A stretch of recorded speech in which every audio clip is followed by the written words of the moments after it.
What is up, guys? It's Cartman here, and you're watching WGS-TV.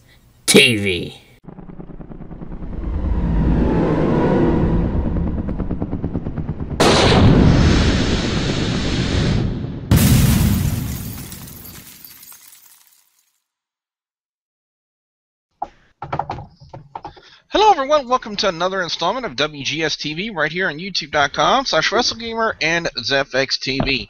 I'm the WrestleGamer at WB This is going to be the Monday Night Raw review for the week of April 21st, 2014.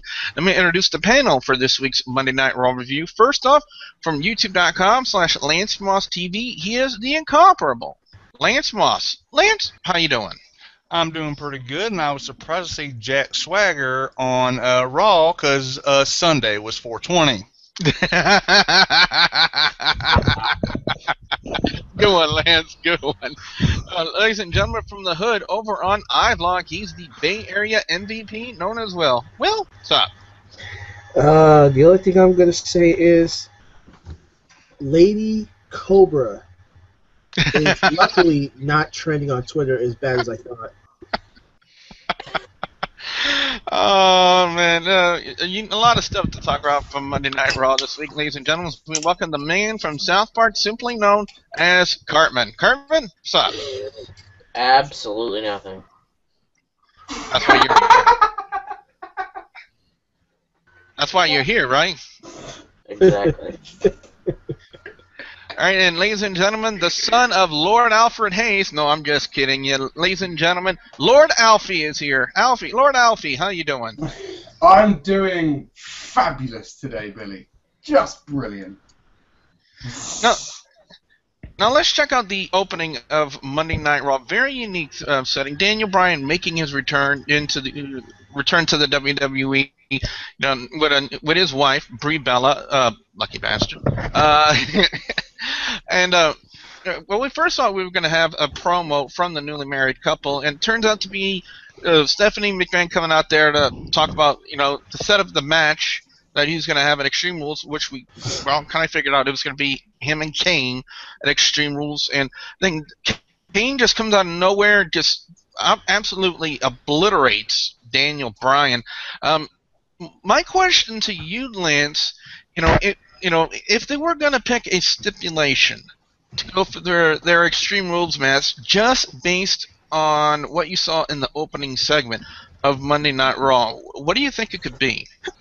Well, first, Kane beating up on Daniel Bryan is technically animal abuse since he is the GOAT.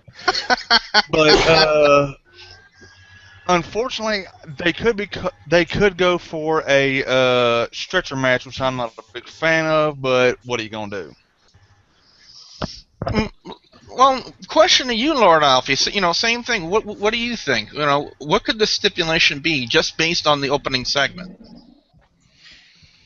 I don't know. I think they could go with anything, to be honest. I don't have kind of a set. I really don't know.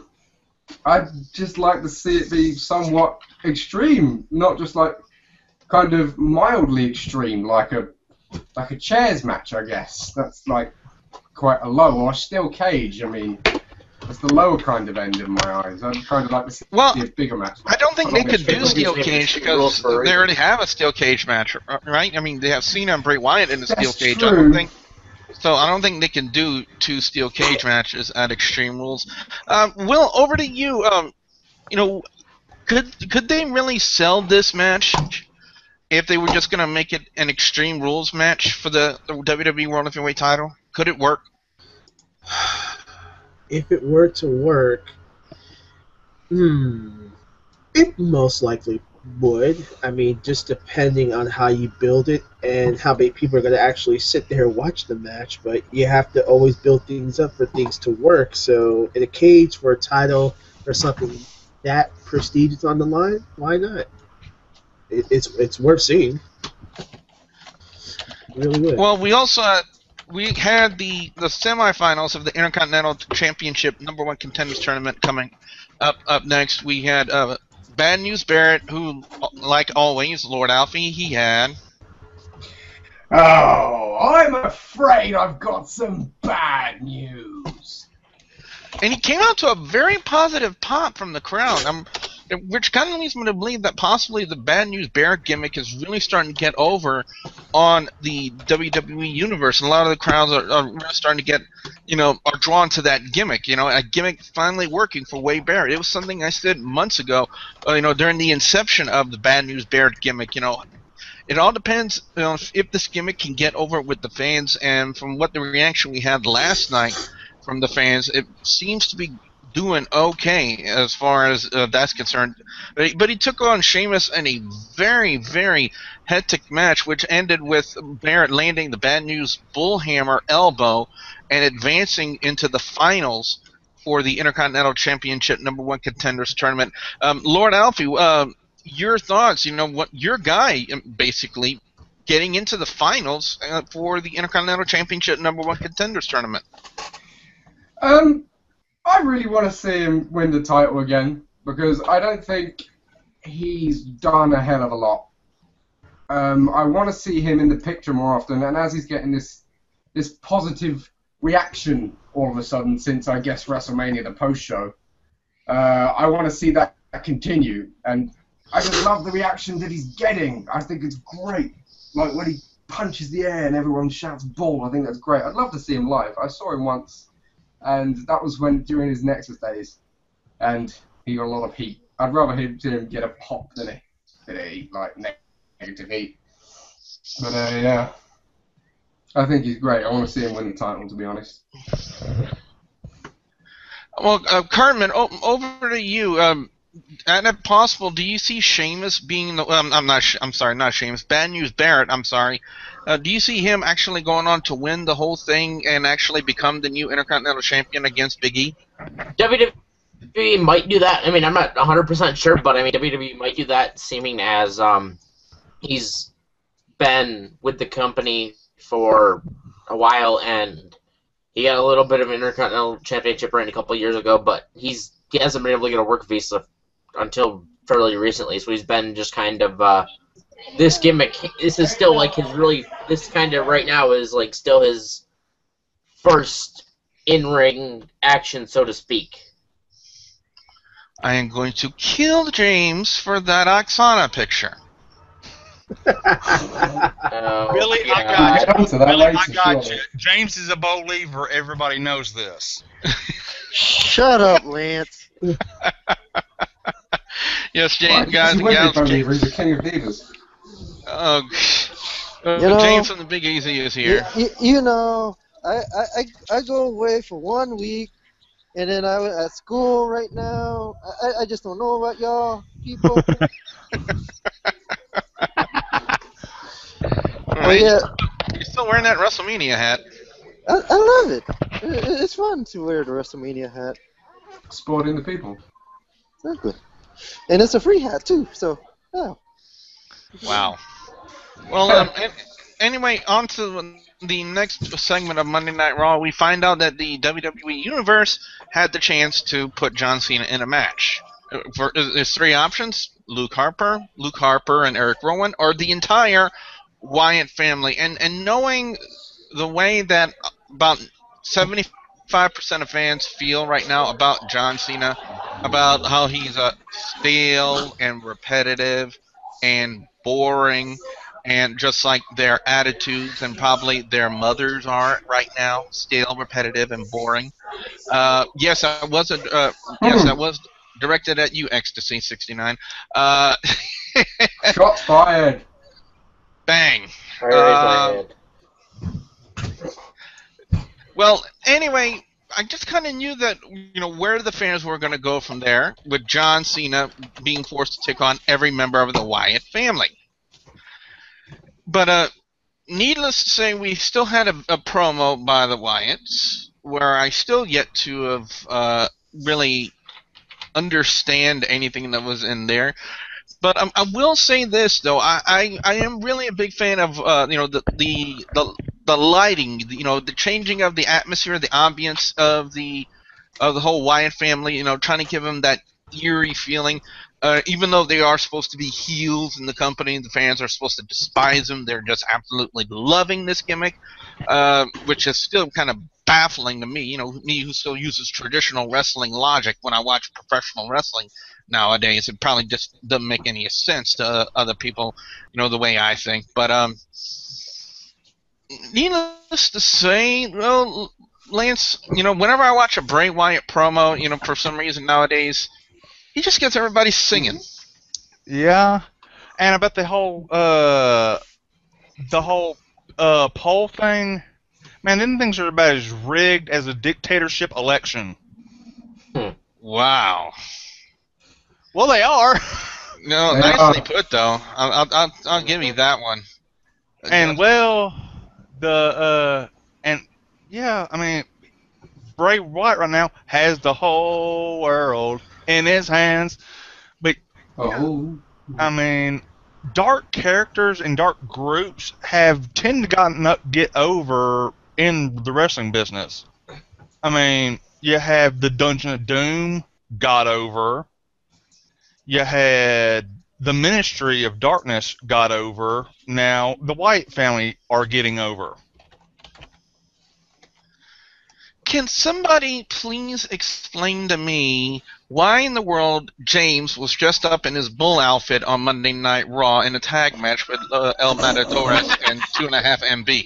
Hey, Billy, I'm gonna keep this picture up just for you for doing that. All right? I was gonna keep my mouth shut and get back on camera because I'm doing stuff at school. But since you want me to do that, I'm just gonna keep my face off camera. Okay, well, technically, what it is, you know, is Los Matadores and El Torito taking on, I guess we coin now, 2.5 MB. As 3.5 MB. Well, if he said it was there, yeah, 3.5 MB. And needless to say, it was just about putting the midgets over. You know, JBL kind of went a little outlandish again, like he did on Friday Night SmackDown for it. I'm not going to say it's bad. It is entertaining. It is entertaining, but probably could have had a more productive use of our time at that point. But up next, the reunion of Evolution. Can somebody please get a throat lozenge to Triple H? Please? I mean, seriously, Lord Alfie, he sounded terrible on the microphone last night. I did. I was watching it. I was watching the shortened version of the match once, well, the promo once again, on the WWE YouTube page. And one of the top comments was, "I think this guy needs both a sledgehammer and a cough pill." And I think that was pretty funny at the time. But yeah, I don't know if I said this before, but Evolution isn't grasping me anymore. It's only Evolution with Ric Flair. It's not the same. I don't like it. Evolution was good 10 years ago, not anymore. Yeah. Yeah, but think about it though, Cartman. Think about it. You know, we got an established faction in professional wrestling in the form of Evolution taking on the young and up-and-coming faction of the Shield. It's almost like a battle of the Titans, if you think about it. I mean, if Shield versus Wyatt just drew fans to go crazy for Elimination Chamber, what could Shield and Evolution do? I mean, Evolution right now has major heat on itself, Cartman. Yeah, it does, but again, it would have been different if it was Evolution from 10 years ago and not the Evolution of now. All three of them guys, well, two of them, are better as a singles competitor. One just needs to go away and go back to Hollywood where he belongs. But when does Randy Orton have to go back to Hollywood? I was referring to Batista. Batista, yeah, I was referring to him. Hey, you know what? I got a newfound respect for Batista because I found out that his movie is a Marvel movie. So, suck it. No. Yeah, Guardians of the Galaxy. Anyway, yeah, he needs to go back to Hollywood and get away from WWE. He's not good in the ring anymore like he was back when he left. He just doesn't belong at a WWE anymore. He's past the time his career should have been over. He left at the right time beforehand. He should just leave and not come back to a ring in any type of wrestling capacity whatsoever. He doesn't belong in the ring. And Triple H, again, past the point of where he should be in terms of wrestling. I mean, don't get me wrong. He had a hell of a match with Daniel Bryan at WrestleMania. But he's... Same thing with Undertaker. He is a hell of a in-ring competitor, but it's just he's past the prime of his career. He shouldn't... When they're at the point where they're only wrestling once or twice a year, is a time where it's time just to hang it up and call it a career. I mean, Orton, don't get me wrong, he's a damn good competitor, but he shouldn't be trying to go into the tag team stuff. He's not a tag team wrestler and everything else. Yeah. Well, well, this segment really served its purpose to put more heightened attention to the six-man tag involving Evolution and the Shield. As far as I'm concerned, having Ric Flair there for Evolution really wouldn't fit, because the only reason why they probably reunited Evolution right now was to work an angle against the Shield. The Shield only has 3 members. And to push the Shield. And to push the Shield. Too. Every team needs a manager. Yeah, but not necessarily. The Shield don't got one. The Shield whoops ass. Well, speaking of tag teams, we had Ryback still on commentary, which was, for this match, which was honestly rather droll, bland. Really can't say anything positive about their commentary. But it was the Usos taking on the Brotherhood, and of course the Usos would go over with the super kick to Cody Rhodes' face. Did notice something that just a lot of people are tending to point out, James, is the possible breakup of Cody Rhodes and Goldust. Do you see that happening? I see it happening, but this is kind of I feel like this was more like too little, too late to do it. But I think I could see a possible feud between Cody Rhodes and Goldust. Will, do you agree with that? Well, I'm going to go back to what you said about Ryback's commentary. Now, don't hate. Just because Ryback has a slow way of talking, don't hate on him. I mean, he has enough on the mic. You should be ashamed of yourself. And Cartman, go drown yourself with some chocolate. First of all. Oh, shots fired! Boo! The boo, Will, boo! Ryback and Curtis Axel, they both need help, but don't hate. They're learning. But as far as boo, Will, boo! Cartman, come on. First of all, I just think that we did say last year here on WGS-TV that Cody and Goldust were going to fall out, and at the end of the match, Cody said something to his brothers and just walked down on them. So are we initially going to see the breakup of the Rhodes brothers? I wouldn't mind seeing a feud between them two and kind of see like who's the better Rhodes brother in terms of like in-ring competition, because that wouldn't be something that bad to see. That match that you were just talking about will only ever happen when Goldust is ready to retire. Once Cody has beat him and that's finished and he's the better Rhodes brother, I don't see Goldust coming back from it. No. It will happen eventually. For some reason, I'm thinking SummerSlam. Really? It would be a major pay-per-view for him to do it at. That is the SummerSlam, Survivor Series, Royal Rumble, or WrestleMania. I could see him actually because since it is a brother feud, and no audience, I am not talking about Hogan. But in this company, when he gets brother rivalries, they tend to go for a while. WrestleMania 31. Oh yeah. Brother. So it could be, we could see the culmination of it at WrestleMania 31. If we just start slowly and just keep building it up and building up, the blow-off could be Mania 31. Or the Rumble. It depends when they start, to be honest. If they have another rivalry, I imagine going over like a 4 or 5 month span. Yeah. Kind of. The better way to do it, I'm going to say this right now, is throwing a title into it, like throwing the U.S. title or an Intercontinental title or something like that. Isn't Dustin Rhodes like 45, 46 years old? I mean, for as old as he is, he still got it, but, can't do it forever. He still got it, but it's the same thing with The Undertaker. when No. you're up there, Not really. No, Not really. Dustin Rhodes can still go. Yeah. Correct. But 45. anyway, as we go on, talking about something else that's been building up over the past couple of months, but probably not gaining as much attention as they think it should. It's the feud going on between Santino Marella and with Emma and Fandango and now Layla. So we had a match now with Emma and Layla, and I guess now with the King of the Divas here, a pink cobra. The queen. It's now called a queen cobra. Yeah. It's a queen cobra.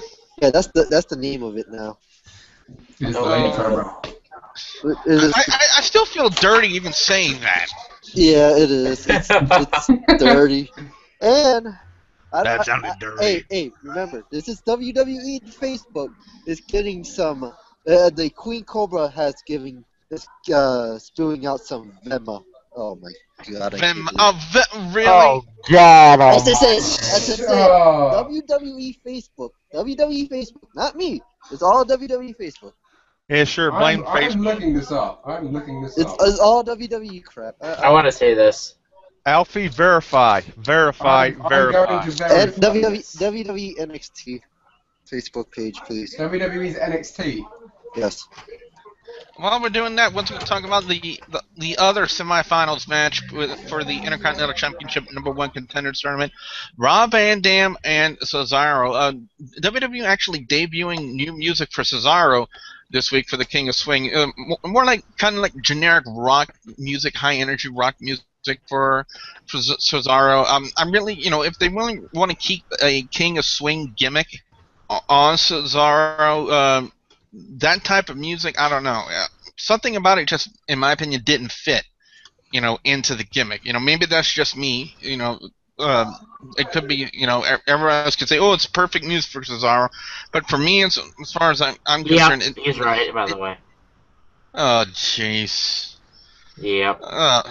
But anyway, I kind of expected Swagger to start running interference in that match, Lance, and kind of cost Cesaro the chance to go into the finals for the Intercontinental Championship tournament. It was just too blatantly obvious. They're working an angle with the guy. They got to do something. They can't have him in the tournament. Yeah, I mean, it's like I called it probably on here and on HWR. It's the real American Civil War. But let's not forget, Cesaro was also going against somebody who I wasn't quite sure we were going to see on Raw either, because, like I said, Sunday was 420, and he was facing Rob Van Dam.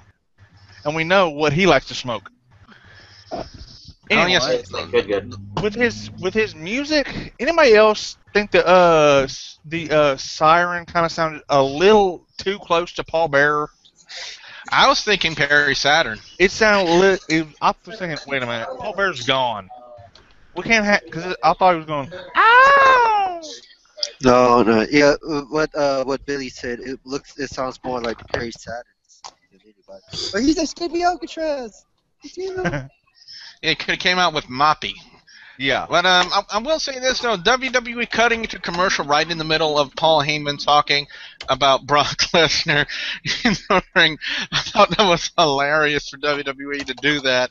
Yeah, I was thinking, oh, maybe there was a bunch, but then again, if they were going to have Paul Heyman out there ranting for 2.5 to 3 minutes while the commercials aired, can only imagine how the poor fans must have felt having to listen to it over and over again.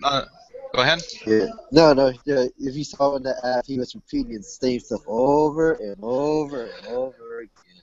Like He actually posted. Posted on his Facebook. Paul Heyman, the Heyman Hustle, a little poke at WWE, saying, "This is what you missed while you were watching commercials." Like in that way, kind of like a jab. Well, we had Paige, the new Divas champion, against James's love of his life, Oksana. Hey, that's yours. That's yours. Not mine. Yours. Billy, don't be a bully towards Oksana. Be a star. I don't like her. We can't tell. Hey. I'm gonna say this. She's nice on the eyes, but she sucks in wrestling. That's all Yeah. I'm gonna say. Really? She's nice on the eyes? I don't see it. Well, better than Vicky. Yeah. Damn. I think it's a close tie. Close tie. But anyway, Paige locking in the Scorpion crosslock to get the victory once again. And I will say this: Paige is a breath of fresh air in the Divas division. There really weren't that many. Go ahead, James. And this is what WWE needs, because look at this. Ever since when AJ had that feud with Total Divas, they basically been pushing Total Divas a whole lot. But the fact now is that when Paige is now your Divas champion, they're giving her more opportunity than they given to AJ during her feud with the Total Divas. I think it's more based on the reason that maybe some of the Total Divas don't have the actual in-ring talent and acumen that Paige does. Whoa. Exactly. Yeah, Exactly. In fact, look what Paige done in NXT. She's been a great women's champion over there. Mm-hmm. And I want to see another Emma Paige feud after this. Shoot. All right, what we found out next, while Rusev was just busy eating the crap out of Sin Cara, and I mean actual total crap and body and full in this match, is we do have another matchup at Extreme Rules, 2-on-1 handicap match. Rusev taking on R-Truth and Xavier Woods. I would not really be surprised if they bumped this up to a kickoff match, because I really don't see any promise in the match, to be honest. Just like with what we saw on Raw out of Rusev. I mean, we're just basically seeing the same thing over and over again. One thing X669 put in the comments last week on Raw review was Rusev needs to be built up. I mean, there's a difference between being built up and having, getting the Goldberg treatment, getting the Ryback treatment, being put against jobber after jobber. I mean, how is that really building Rusev up? I really just don't see what Ecstasy sees in that, to be honest. Will?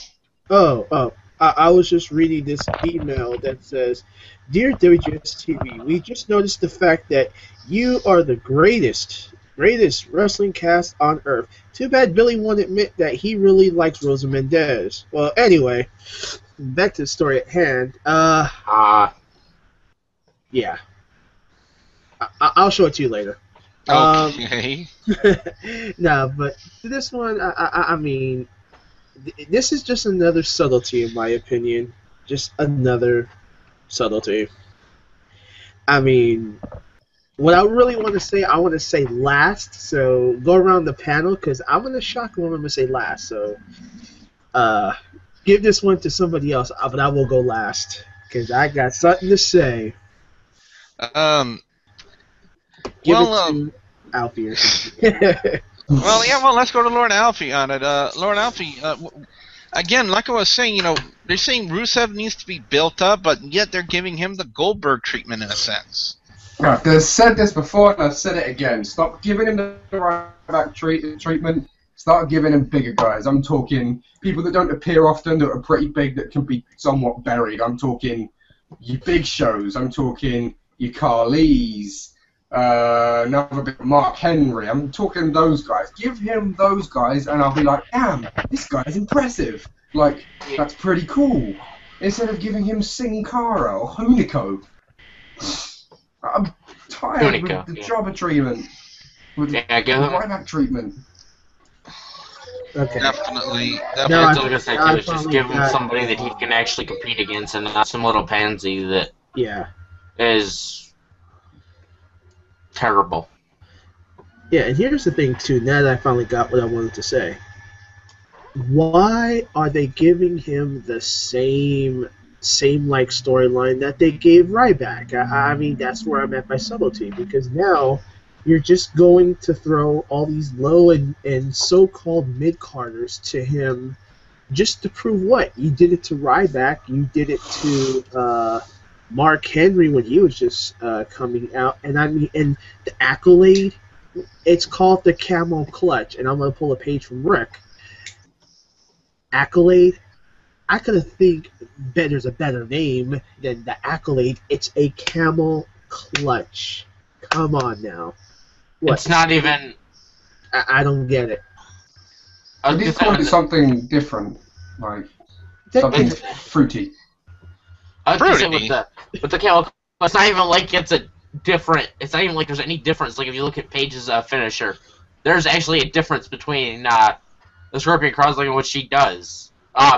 With Rusev, there's absolutely no difference between the regular camel clutch and his finishing move. If anything, I should at least have it somewhat different to make it at least seem somewhat original. Have that signature thing, like JBL's thing before he does the powerbomb or something. Just have that thing before you do the move. Well, speaking of something that's really original, and it's just something like I said, I even said it earlier in the review, something I expected to happen, and it did. The WWE app vote, it went the way. But what I did find interesting is what really gave the Wyatt family choice a run for its money was actually the selection of Luke Harper. I will say this, though. I would not have been opposed to seeing a Luke Harper-John Cena match, considering how well their last encounter went. It was a really good match between these two guys. So, yes, I did say that John Cena worked in a really well match with Luke Harper. So I wouldn't have been opposed to seeing that, and that's really the only option to me that probably had the legitimacy part of the vote. I think a lot of fans just really wanted to see Luke Harper and John Cena because, you know, when it comes to the in-ring ability part for the Wyatt family, the shining star of that group is Luke Harper. You know, I don't care what people can say about, you know, how Bray Wyatt goes out there. He's out there, he's singing, he's walking like he's a crab. If he wants to walk like a crab, go to the damn beach. You know, go see Ariel and the Little Mermaid for all I care. But if as far as I'm concerned, Luke Harper is the shining star of the Wyatt family, in my opinion. But it turned out to be the entire Wyatt family, and of course, throughout the majority of this match, we heard, "Let's go, Cena sucks." I'm like, really? I mean, it's the same old crap. You know, the fans, like at ECW One Night Stand 2006 in the main event, started chanting to John Cena when he was doing the five-knuckle shuffle to Rob Van Dam. Same old shit. Well, guess what? Cena haters? I'm throwing that comment right at you now. It's the same old shit. I mean, you guys really haven't come up with anything new, anything relevant to justify your hatred. It's just the same thing. So guess what, Cena haters? Who's stale and repetitive now, and who's got a loud vehicle in their background? I would think if I wouldn't seen James on camera, I would have said James is on the bus. But I'm sorry, I just had to. Oh, there goes the picture again. Thank goodness he's on the. Alex is getting on the bus. I'm still at school. Basically, the match dwells down to what thought was going to happen. The Wyatt family just beating down John Cena. That's the way it happened. And then he starts singing, gets on the microphone. He puts Cena's head in his lap. Somewhat similar to something that Raven used to do in ECW with Tommy Dreamer. You know, I don't know if any of you guys can have any recollection of those things that Tommy Dreamer and Raven did in Extreme Championship Wrestling. But he put his head on his lap and then started singing. He's got the whole wide world in his hands. And then everybody in the crowd was singing like Little Marks. It's awesome that they were singing. I thought that was really cool. Yeah. It was cool. What don't you like about it, Billy? I don't know. You know, the fact that the gimmick is supposed to be heel and the fans are just drawn to it like flies to a light bulb. I like the idea of singing in crowds anyway, like when the Fandangoing theme. Now they've got on NXT they do Adam Rose's theme occasionally. I like that. Oh, speaking of Mr. Adam Rose, I know that I'm sick of that damn gimmick already. Yeah, he knew I was coming to him with it. Your thoughts about it, and also, James, are you a believer? Hell to the fucking no. And plus, I apologize if I'm going in and out because my Google Hangout is kicking me off the call a few times. I'm sorry. Is it that, or is it the fact that you don't believe hard enough? You know, If you believe it'll work well. I'm gonna keep this picture up. Thank you, Billy. I'd rather be an Oksana fan than a believer. Well, guys and gals, it's come to the point in this point in the review, we can turn over to Lord Alfie with this week's Facebook fan reviews of Monday Night Raw. Lord Alfie, what we got this week? Hi, right. 1 second, I'm just loading it up right now. But we did get a review from a man named Casey Cunningham. Now, he left a rather long wall of text, and I do apologise, Casey, for not reading it all out. But he said he's 27 years old, and his hands-down favourite stable of all time is Evolution. Big Evolution fan. He'd rather RVD win the title. He actually referred him to I'm very biased in this, but worst match was the Swiss Superman versus 420 RVD. I thought that was pretty funny. He gave the overall Raw an 8.5 out of 10. He said, I believe this is his, he's talking about Bray and Cena. I believe this is his second steel cage match at Extreme Rules and think he will win again. So I think he's rooting for Cena in this one. Am I not correct? Is that right? I have a question. Does he believe or does he believe? I don't know if he believes or not, but he also said Ryback and Curtis Axel are the biggest tools in WWE. What's your thoughts on that? Wow. Yes! Yes! Yes! Here. Peyton Oksana was a decent match. Submissions are coming back, maybe. And apparently, he's rooting for Natalya to win the title next. It definitely would be an interesting thing to see. Casey, thank you very much for sitting and reviewing. Guys and gals, like always here on WGS-TV, you send in your reviews to Facebook.com/WGS-TV, and your comments and your opinions will be read out loud right here on the official reviews on WGS-TV. It is now time to go into our overall scores and our picks for best and worst match or segment of Monday Night Raw this week. Overall, this week's Monday Night Raw was a throat lozenge above the rest. It was a fairly decent show. It was good to see, for one thing, them ditching the corporate Kane gimmick and bringing back demonic Kane, to be honest with you, because I thought the corporate Kane gimmick was just out and out, just an insult to what he's done in the WWE the past 10, 11 years. As far as the best match, I really actually enjoyed the Sheamus Bad News Barrett match. I'm going to give it to that one. It was a very nicely done match, and like I said, I was really taken by surprise by the positive reaction the fans had to the appearance of Bad News Barrett. Now, Sheamus got kind of a bigger pop from the crowd, but the fact of the matter is that we got Bad News Barrett receiving some positive feedback from the WWE Universe in the form of that pop that he got on Monday Night Raw. It really tells me that this gimmick is really starting to sell with the WWE Universe. So they're finally found a gimmick that can work for Wade Barrett, aka Bad News Barrett. I'm really glad to see that. Worst segment, the Pink Cobra. That's all I'm gonna say. If you count that as a segment, yeah. I'm not gonna go any further than that. If you didn't watch Monday Night Raw, then go back and find it on YouTube here somewhere. But as soon as you see it, you'll be looking at it like, huh? That's all I can say. So officially, my score for Monday Night Raw this week is going to get a 3.75 out of 5. Let's go to Lance next, get his overall scores and his picks for best and worst match or segment of Monday Night Raw. Lance? Okay, I'm going to give it a 3.7. Best match, like you said, was the Bad News Barrett and Sheamus match. Worst match, yeah, Emma and Alicia, because, well, Layla. Yeah, Emma and Layla, because anything with Fandango, even remotely near it, automatically worst match.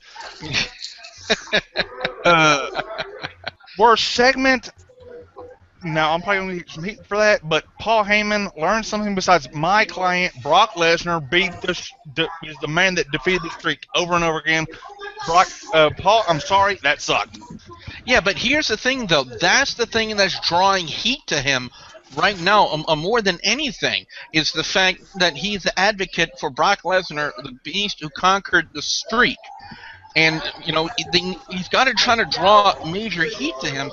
And what better way to do that but then to constantly post that he's the advocate for Brock Lesnar, the man who beat the streak. I think Paul could have done it better because he is a master of the mic. He could have put there's words not like this is a broken recording. This is a broken recording. Best segment though, the ass whipping Kane gave Daniel Bryan in that whole segment. And one last comment, Triple H, do not ever go back to the John Laurinaitis school of promos. My name is John Laurinaitis. I'm the Vice President of Television. Well, let's go to the Bay Area MVP known as Will and get his overall score and his picks for best and worst match or segment of Monday Night Raw. Well, lozenge. Well. Oh, I'm sorry. I'm reading another advert. It says Lance takedown at Nicole Bass poster. And right now. That's Hendrix, asshole. That's Hendrix, asshole. Oh, I'm sorry. My Ver division. Overall 3.7 for Raw.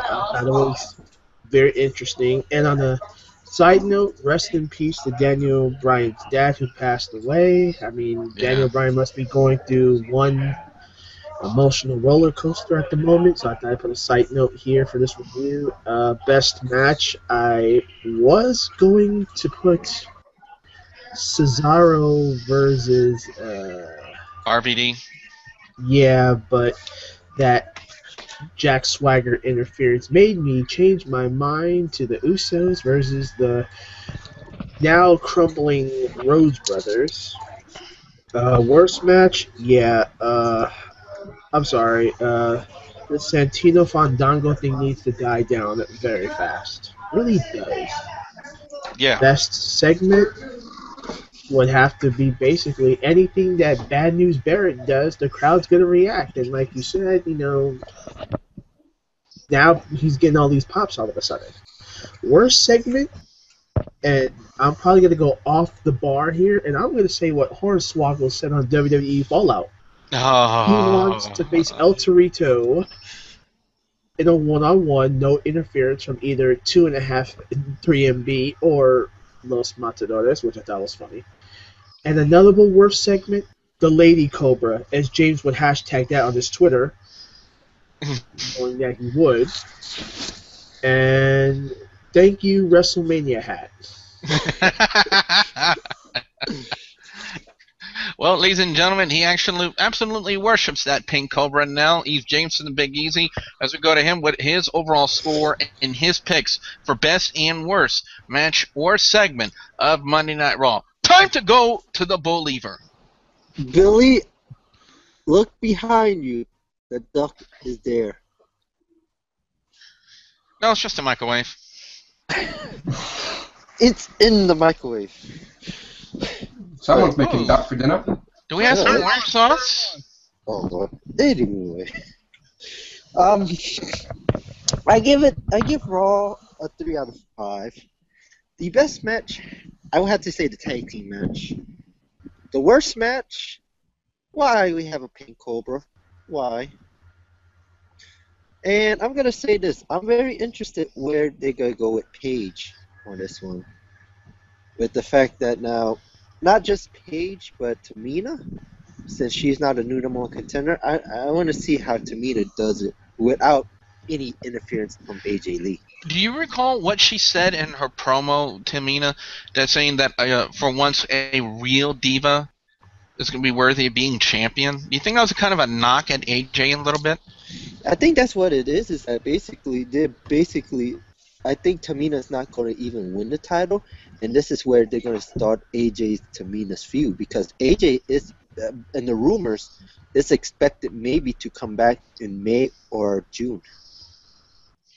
So AJ's going to come back soon, in a month or two. So I think I see this maybe to where it culminates Tamina AJ before AJ gets her rematch for the Divas title.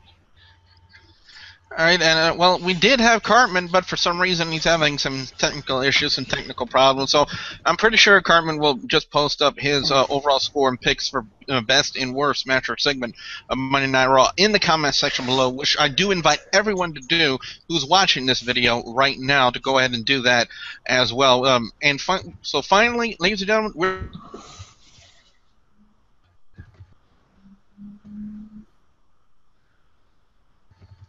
Lord Alfie and get his overall. Lord Alfie? Hi, right. Best match of the night. Sheamus, Wade, Barrett. It's not that I'm biased towards Barrett, it's just because it was a damn good match, I reckon. And don't get used to me saying that Sheamus had the best match of the night, because it doesn't happen often, doesn't happen very often at all. Worst match was probably Santino's tag match with Emma. It wasn't a tag match. It was Emma versus. No, it wasn't a tag match. It was just Emma and freaking Layla. Layla, that's it. Forgot her name. She's British too. And she's British too. You should know that, Lord Alpha. I know. Bad Brit. Yeah. So that's my worst picks. I'm gonna count that as a segment as well. The whole pink sock thing. Just get it out. I don't want it stupid. That will be there for a good couple months, I reckon, and then they might drop it. And best segment, because I don't think there was too many. Probably the Evolution bit with the Shield. I do think the Shield have to work on their mic skills, because they make me kind of cringe a little bit when they're on the mic.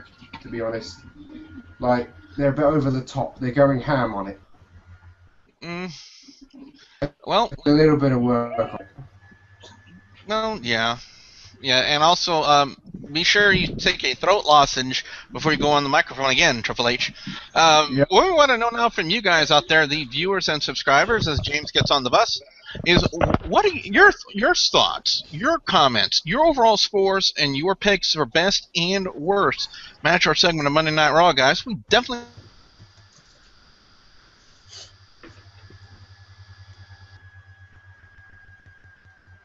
You guys out there. Visit your channel over on youtube.com/LanceMossTV.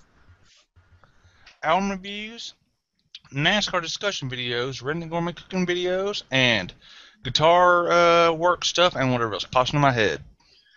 And ladies and gentlemen, one idolizes the Pink Cobra, one plays with his Pink Cobra. It's the Bay Area MVP known as Will and Jameson Big Easy. Guys, what you got coming up? Billy, the next time I see you, you will not be so lucky, because I will have a chair with you. Yeah, as far as I'm concerned, I hope you have a baseball bat right next to your bed, because I'm coming to get you. Your brother will do that for you. Yeah, but you will find me or MVP on iVlog.